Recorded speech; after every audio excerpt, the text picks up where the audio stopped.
Hatid sa inyo ng Pretty Looks, Master of Eyebrows. Kapamilya, alam mo ba that there is an appointed time for everything? Ang prinsipyong ito ang tumutulong na mailagay ang ating buhay sa magandang perspective. Sabi nga ng Ecclesiastes, there's time for every event under heaven. A time to give birth and a time to die. Panahon ng kapanganakan at panahon ng kamatayan. Diba kapag sanggol pa ang anak mo, parang pakiramdam mo na ang pagpapalit ng diapers, puyat sa gabi, ay parang walang katapusan. Pero kapag nakausap mo naman ang mga dumanas nito, they will comfort you by saying it is just for a season at matatapos din yan. It is comforting to know that birth and death are all natural parts of life. It helps us gain right perspective.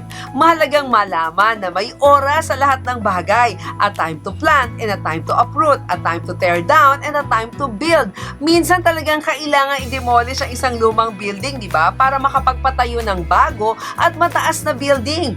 There is also a time to weep and a time to laugh, a time to mourn and a time to dance. Lilipas din ang pagtangis mo, parang gabi lilipas din at may umagang darating. May halaga at dahilan ang bawat kaganapan sa buhay. A time to be silent and a time to speak. May panahon para tayo magsalita at panahon para makinig. Alamin kung kailan ito nararapat. Ano man ang kaganapan mo, it is only for a time. Ito po si Abilene Garcia, tulong ko, pasa mo. Pretty Looks, celebrating 36 years in perfecting eyebrows. Para sa karagdagang kaalaman, tumutok lang sa Tulong Ko, Pasa Mo, Linggo alas 11 ng umaga sa DZMM.